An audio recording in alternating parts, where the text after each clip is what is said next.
Sağdışın ya, sağdım olup gel. Sensiz beni üşüyen, yazım olup gel. Bu orada görüş.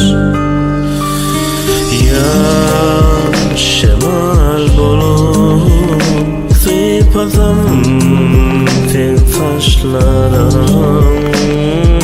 Gel sen ay bolup döretsin ateşlere.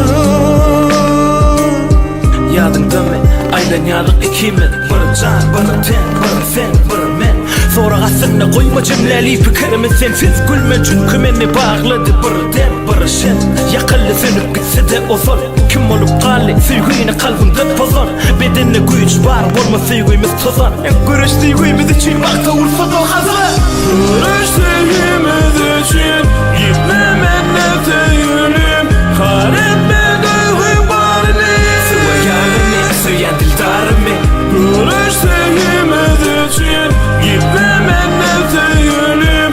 Kahretme duygu barını. Sıva yarımı, söyleyen dildarımı. Ya güneş bolup yalatsın mehrim bilen.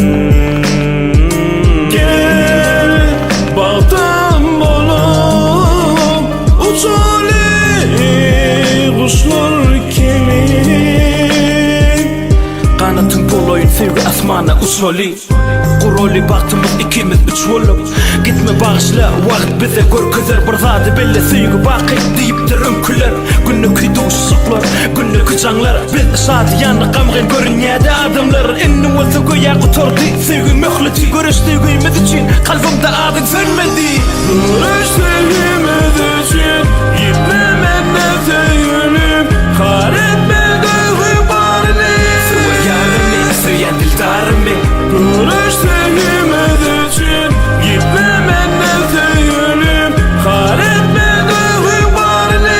Sıva yarımı, söyleyen dildarımı.